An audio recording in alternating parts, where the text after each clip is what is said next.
La beauté du sourire est devenue quelque chose qui préoccupe beaucoup les gens, et pour bonne cause. Quelqu'un qui a confiance en son sourire se présente de façon plus détendue devant les gens. Ça fait une énorme différence, que ce soit pour une interview de travail, que ce soit que vous rencontriez quelqu'un dans votre vie sur le plan personnel. C'est important. Nous sommes sous l'influence des magazines où on voit toutes les stars qui ont des sourires extraordinaires. Donc c'est devenu la norme. Tout le monde veut un sourire comme à Hollywood. Est-ce que c'est le meilleur choix pour tout le monde? Je ne pense pas. Le professionnel doit faire un apport de par son expérience et les guider de façon qu'ils ne finissent pas par être complètement artificiels. Dans le domaine de la dentisterie cosmétique, on s'adresse essentiellement aux problèmes de couleur et aux problèmes de malposition, mais mineures, hein, c'est-à-dire lorsqu'on a vraiment des petits espaces entre les dents ou alors des petites malpositions. Il est essentiel de parler à quelqu'un qui vous guide dans l'ordre des choses et si vous êtes limité dans les choses que vous pouvez faire, que vous ayez une bonne compréhension des méthodes, des possibilités et de la priorité des choses. Les anomalies qui détériorent un sourire sont de plusieurs ordres. Il y a les anomalies de position, de nombre, il y a les anomalies de couleur finalement, qui sont celles qui frappent tout le monde, hein, et les anomalies de forme des dents. On a des petites dents mal formées avec une forme bizarre. On a parfois des dents manquantes. Les causes sont la plupart du temps génétiques. Le bruxisme, terme professionnel pour le grincement des dents, est malheureusement dû au stress de nos existences de plus en plus fréquent. Au fur et à mesure qu'on bruxe, il y a une usure des dents, donc elles deviennent plus petites, etc. Et puis il y a un impact sur l'occlusion, sur la façon dont on mord. Le bruxisme est corrigé par le port nocturne d'une gouttière. Tant que vous portez la gouttière, il n'y aura pas de grincement. Et surtout, ce sera pendant la nuit, donc lorsque vous ne contrôlez pas vos mouvements, votre dentition, votre sourire sera protégé.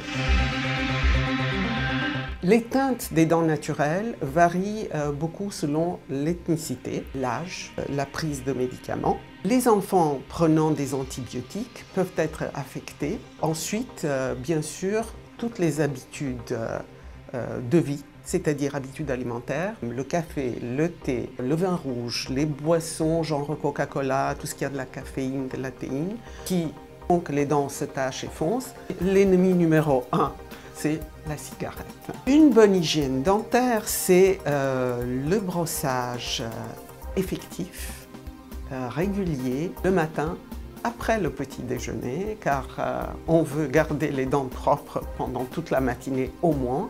Après le déjeuner, si possible, sinon on vous pardonne, mais le soir, un brossage extrêmement soigneux, plus le passage du fil dentaire dans tous les espaces, et ensuite, plus rien à manger. Vous pouvez boire de l'eau, mais c'est fini, plus rien à manger. De plus, on a besoin effectivement de au moins 2, la plupart du temps 3 et 4 fois par an, des détartrages professionnels, des nettoyages avec une évaluation des problèmes qui se passent à ce moment-là dans votre bouche. Les méthodes existantes pour rectifier la couleur vont des plus simples aux plus complexes. Le blanchiment des dents peut rehausser la beauté du sourire de quasiment tout le monde. Vous pouvez acheter des produits dans le commerce et porter des petites bandelettes avec du peroxyde, ou alors les méthodes faites par le dentiste. On fait une gouttière adaptée à vos dents et vous utilisez un gel pendant 1 semaine à 2 semaines, plusieurs heures par jour. En fait, la méthode la plus sophistiquée et la plus de pointe qui existe de nos jours, c'est ce qu'on appelle le blanchiment au fauteuil. Au bout d'une seule séance, on voit une différence absolument visible. Les effets secondaires indésirables, c'est immédiatement après, si le gel, qui est quand même du peroxyde très concentré, touche aux gencives, il y aura un petit effet de brûlure qui va s'arrêter au bout de quelques heures, ça disparaît tout naturellement, ce n'est pas vraiment un grand problème. L'autre effet secondaire non désirable, c'est la sensibilité des dents. Les gens sont plus ou moins sensibles au gel du blanchiment. Il se peut qu'il y ait des effets secondaires plus désagréables et plus pernicieux si on répète le processus trop souvent. Normalement, c'est un processus qui dure 2 ans, 1 à 2 ans, et il ne faut pas le répéter trop souvent. Les facettes, ce sont des lamelles très très fines qu'on applique sur les dents lorsque les dents sont trop foncées. Il y a 2 types de facettes. Il y a les facettes en porcelaine, qui sont la Rolls-Royce des facettes, et puis les facettes en matériaux composites. Les facettes en porcelaine, ce sont des espèces de lentilles de contact, si je puis dire. On enlève entre 1/2 et 1 mm de l'émail dentaire, et ensuite on prend une empreinte et le labo forme les facettes, le dentiste les monte et c'est la manière la plus spectaculaire d'améliorer un sourire. Les facettes composites sont très similaires aux facettes porcelaine comme procédure, avec la différence qu'il n'y a pas de labo qui intervient. Le dentiste, il applique ce matériau composite plastique qui est assorti à la dent ou à la teinte qu'on veut obtenir. Il place, il forme ce matériau et ensuite il le durcit avec une lampe et il le polit pour un effet remarquable d'amélioration. La facette composite est faite en une séance. Finalement, vous rentrez chez le dentiste et vous repartez avec un sourire différent. L'inconvénient, c'est que ça dépend du talent, du doigté et de la vision du dentiste, car il y a un facteur artistique très personnel, c'est formé sur place par un professionnel à côté du fauteuil. Il y aura des grandes différences d'un professionnel à l'autre. La facette porcelaine a une durée de vie de 10-15 ans. Une facette en composite, il y a une durée de vie de 5-7 ans maximum. Les solutions pour les dents manquantes varient en fonction de la position de ce manque et des dents qui bordent le trou. Si les dents avoisinantes sont saines et si le trou surtout n'est pas très étendu, on a recours aux implants. Les implants aujourd'hui sont vraiment le summum de la dentisterie. Par contre, s'il y a une dent manquante génétiquement chez des jeunes, chez des enfants, on peut choisir entre faire un implant, maintenir l'espace et poser un implant lorsque l'enfant arrive à l'âge adulte, c'est-à-dire 18 ans à peu près, ou alors fermer l'espace orthodontiquement, faire une plastie de l'émail de la dent. C'est une méthode alternative aux implants.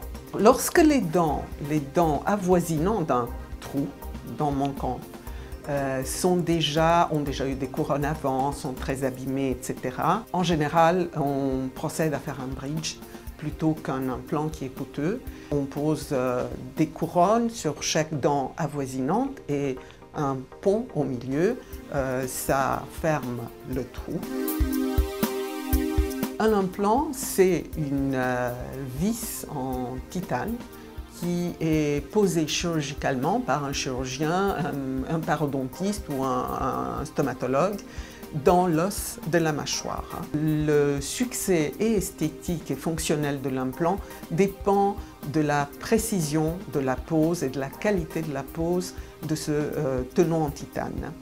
Lorsque le chirurgien considère que l'intégration osseuse a été un succès, fini, on passe à la reconstruction et le dentiste fait une couronne qui est construite par-dessus ce tenon en titane qui aura ensuite l'aspect d'une dent naturelle et qui a une longévité à vie.